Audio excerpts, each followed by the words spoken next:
करते हैं तो दो लिंग हमारे मस्तिष्क में आता है, एक स्त्रीलिंग और एक पुल्लिंग। इसके अलावा एक और लिंग क्या होता है मालूम है किसी को? जिसके लिए बहुत ज़्यादा बात नहीं होती थी, अब इसको सभी जगह जोड़ा जा रहा है कि इस पे चर्चाएं हो और इस पे हम बात करें, खुल के बात करें, जिससे कि इन्हें हर क्षेत्र में समानता मिले, चाहे वो शैक्षिक क्षेत्र हो, आर्थिक क्षेत्र हो या फिर सामाजिक क्षेत्र हो। अगर हम देखेंगे तो आर्थिक क्षेत्र, बहुत सारी ऐसी वैकेंसी आ रही है जिसमें ट्रांसजेंडर को भी प्राथमिकता दी जा रही है। आर्थिक क्षेत्र में तो उनको समानता मिल रही है, वो आगे आ रहे हैं, लेकिन क्या सामाजिक क्षेत्र में उनको अभी भी समानता मिल रही है? नहीं ना। अगर किसी के घर में कोई बच्चा ट्रांसजेंडर जो है, अगर संतान उत्पन्न हो रहा है, अभी भी माता पिता झिझकते हैं उसका परिचय साझा करने से। हो रहा है ऐसा? नहीं हो रहा है क्या? हो रहा है ना। तो इसके लिए हम छोटे रूप में क्या करते हैं, स्कूल से, कॉलेज से शिक्षक प्रयास करते हैं कि जो आगे चल के आप माता पिता बनेंगे तो आप इन सारी चीज़ों को लेकर के जागरूक हों कि ऊपर वाले ने जो भी हमारे घर में एक संतान के रूप में हमें दिया है उसमें हमारा कोई हाथ नहीं है, उसमें ऊपर वाले की मर्जी है कि आपके घर में एक लड़का उत्पन्न होता है, लड़की उत्पन्न होती है या फिर ट्रांसजेंडर उत्पन्न होता है। तो उस बच्चे को भी पूरा अधिकार होना चाहिए कि उसे समाज में सामाजिक रूप से, आर्थिक रूप से, राजनीतिक रूप से या शैक्षिक रूप से बराबर का अधिकार मिल सके। हम उन बच्चों के लिए तो बहुत सारा काम कर रहे हैं जो मूक बधिर हैं, जो बच्चे जिनको हम बोलते हैं स्पेशल चाइल्ड। स्पेशल चाइल्ड में बहुत सारे प्रकार की बीमारियां आती हैं बच्चों में जो होती हैं, हम उन्हें स्पेशल चाइल्ड कहते हैं। इन बच्चों के लिए तो बहुत सारे काम हो रहे हैं और लोग खुल के काम कर भी रहे हैं, लेकिन जो ट्रांसजेंडर बच्चे हैं उनके लिए कोई खुल के काम नहीं कर रहा है। और जब वो छोटे होते हैं, बच्चे होते हैं, तभी से अगर उनके लिए काम करना प्रारंभ करेंगे हम, तभी जब वो ऊपर आएंगे, जब उन्हें सामाजिक दृष्टि से या फिर कहीं नियुक्ति देने की बारी आएगी, तब जाकर के वो सशक्त होंगे। ये तो बात हो गई ट्रांसजेंडर की। एक और बहुत महत्वपूर्ण लिंग है स्त्रीलिंग। हम सोचते हैं या बात करते हैं कि समानता आ चुकी है, लेकिन मेरे दृष्टिकोण से अगर मैं देखूं तो मैं अगर यहाँ स्टेज पे खड़ी हूँ, प्राचार्य महोदय हैं जो इस पूरे महाविद्यालय की विद्यार्थियों को, प्रोफेसर्स को, सबको मैनेज कर रही हैं, लेकिन फिर भी मुझे ये नहीं लगता कि प्राचार्य महोदय भी कहेंगी कि समानता हर दृष्टि से आ चुकी है। इसको अगर मैं थोड़ा विस्तृत देखूं, ये लगेगा कि महिलावादी है, फेमिनिस्ट है, जो कि नवीन विचारधारा को लेकर के कोई भी महिला बात करती है तो उसके लिए कहा जाता है। लेकिन मुझे मंच मिला है, अवसर मिला है, तो मैं ज़रूर बात रखना चाहूँगी, भले ही मैं विरोधी कहीं जाऊँ या क्रांतिकारी कहीं जाऊँ। अगर हम अपने घर से देखें, हम कहते हैं कि घर से क्या होता है, लेकिन एक व्यक्ति से ही समाज का निर्माण होता है, तो हमें घर से ही देखना चाहिए। अगर मैं अपनी बात करूं, हमारा ज़्यादा समय और हमारा ज़्यादा ऊर्जा घर का काम करने में ही चला जाता है। हम मानसिक रूप से इतने मजबूत और सशक्त होते हैं कि हम बाहर लड़कों के साथ बराबरी कर रहे हैं और कंधे से कंधा मिला रहे हैं। लेकिन अगर मैं कहूँ कि एक अवैतनिक जो कार्य होता है, हम जो घरेलू कार्य करते हैं, इसमें घर के पुरुषों का कोई सहयोग नहीं होता है। तो क्या इसमें कितनी महिलाएं हो जो आवाज उठाती हैं कि इसमें समानता मिलनी चाहिए? तो घर से मैं इसलिए बात कर रही हूँ कि एक परिवार में जब एक सबको बेटा और बेटी चाहिए, जब एक बेटा और बेटी होता है तो उनकी जो परवरिश है वो बराबरी की तरह नहीं होती है। जब बेटा खाना टेबल पे बैठकर खाता है तो बहन को बोला जाता है उसकी थाली उठा करके रख करके आओ, लेकिन भाई को कभी नहीं कहा जाता है कि बहन की थाली उठा करके रख के आओ या बहन को एक गिलास पानी ला करके दो। और अगर बहन कहती भी है कि भाई एक गिलास पानी ला करके दो, तो माँ दौड़ करके जाती है और पानी ला करके देती है, लेकिन अपने बेटे को पानी लाकर नहीं देने देती है। तो हम जो परवरिश कर रहे हैं इसमें अहम भूमिका एक महिला की ही होती है।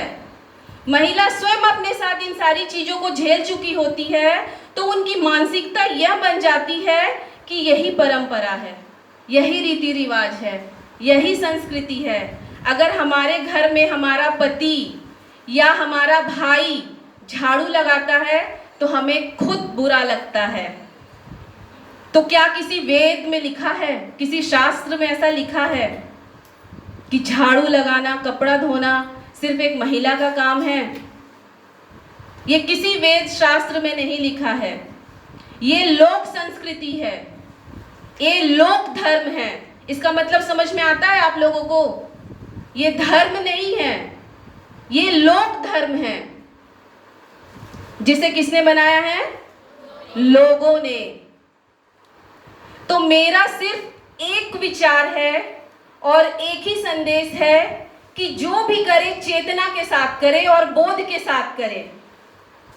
चेतना के साथ अर्थात अगर आप छोटा सा भी कोई निर्णय लेते हैं या छोटा सा भी कोई काम करते हैं तो उसके पीछे आप सोचिए क्यों, किस लिए,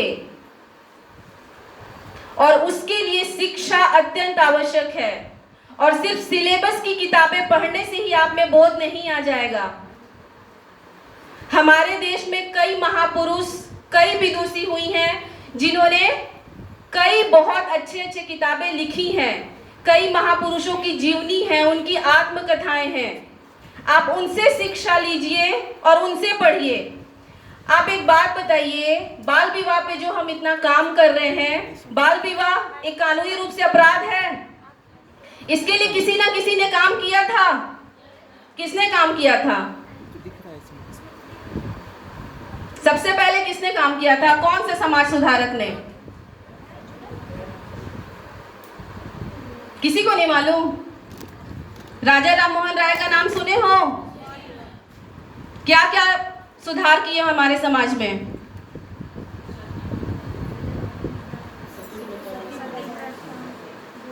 सती प्रथा पे किए हैं, बाल विवाह पे किए हैं। तो ये तो लोक धर्म था, सदियों से चला आ रहा था। अगर वो चेतना अवस्था में नहीं होते और अपने बोध का प्रयोग नहीं करते कि ये जो हो रहा है गलत हो रहा है, तो क्या इस पे बदलाव आता? तो अगर अभी नहीं सोचेंगे कि हमारे साथ जो हो रहा है वो गलत हो रहा है, तो क्या कभी इसमें परिवर्तन आएगा? नहीं आएगा। आप सोचिए एक महिला पे कितना भार दिया जाता है। अगर वो चुनाव करती है कि वो बाहर निकल के काम करना चाहती है, तो क्या ये उसका अपराध है? अगर वो बाहर निकल के काम करना चाहती है तो क्या ये उसका अपराध है? वो सुबह निकलेगी तो भी घर का सारा काम करके निकलेगी और घर जाने के बाद भी सारा काम करेगी, जिसमें उसके घर के किसी सदस्य का कोई सहयोग नहीं होता है। कोई मुंह से नहीं कहता है, लेकिन सबके चेहरे पे लिखा होता है कि तुमने स्वयं यह चुनाव किया है, तो घर की जिम्मेदारी उठानी तो तुम्हारा ही कर्तव्य है और बाहर का काम तो तुमने स्वयं चुनाव किया है, तो तुम्हें तो करना ही पड़ेगा। तो क्या ये सही है? किसमें इतना हिम्मत है कि घर में बात कर सकते हैं या बोल सकते हैं?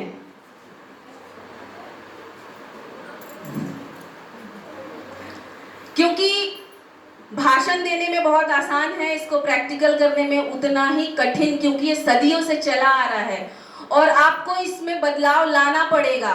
और ये प्रारंभ तब होगा जब हम एक लड़के और लड़की का परवरिश बराबरी करें और समान रूप से करें। हम दोनों को खाना समान रूप से दे।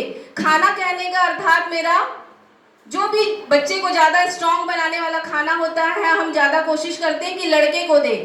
बाहर स्पोर्ट्स में ज्यादा लड़का रहता है या ताकत वाला काम ज्यादा लड़का करता है। तो हम एक लड़की को क्या करते हैं, शारीरिक उसकी कोमलता ना ढल जाए, नाजुकता ना ढल जाए, क्योंकि लड़की को हमेशा इसीलिए प्रेरित किया जाता है, तुम्हारा अंग कोमल होना चाहिए, तुम्हारा चेहरा खूबसूरत होना चाहिए। क्या इससे महिला सशक्त बनेगी कभी भी? हमारे जो गाने बनते हैं महिलाओं की खूबसूरती के ऊपर बनते हैं, इसमें मैं महिला का दोष नहीं दूंगी।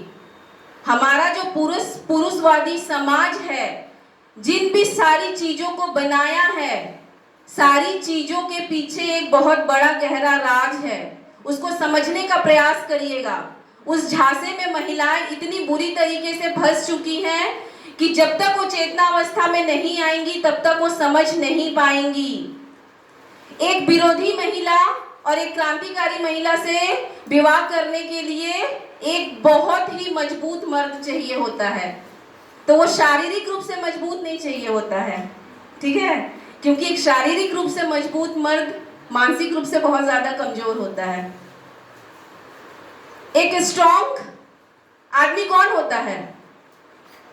जो एक मजबूत स्त्री को अपना सके, वह स्त्री जो सवाल करेगी, वह स्त्री जो अपने निर्णय स्वयं लेगी। कई महिलाएं ऐसी होंगी जो कार्य कर रही हैं, ऑफिस से कहीं जाना है, पहले अपने पति से फोन करके पूछेंगी, ट्रेनिंग में जाना है, पहले अपने पति से फोन करके पूछेंगी। मैं यह नहीं कहती कि साझेदारी नहीं रखना है, मैं यह नहीं कहती कि प्रेम नहीं रखना है, प्रेम से ही गृहस्थी चलती है, साझेदारी से ही गृहस्थी चलती है, लेकिन वह दोनों तरफा होना चाहिए।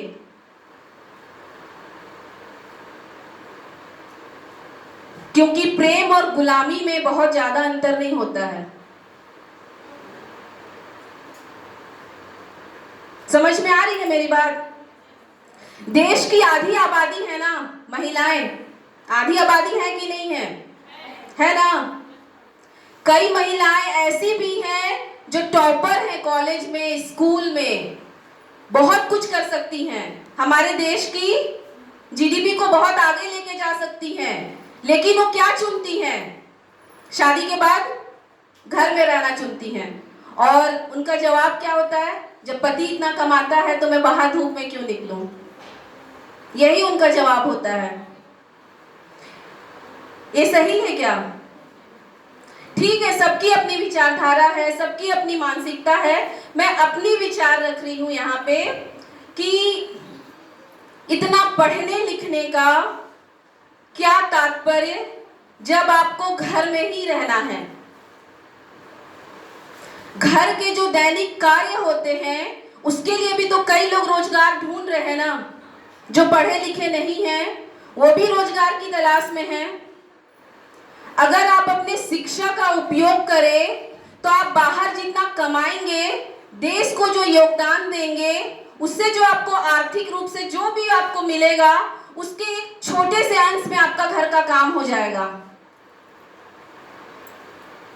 तो सिर्फ उसके लिए आप घर में बैठे हैं, पूरा जीवन घर में नष्ट कर रहे हैं, ना ही कुछ अच्छा चीज खुद सीख रहे हैं, ना ही देश को किसी भी तरह से अपना योगदान दे रहे हैं।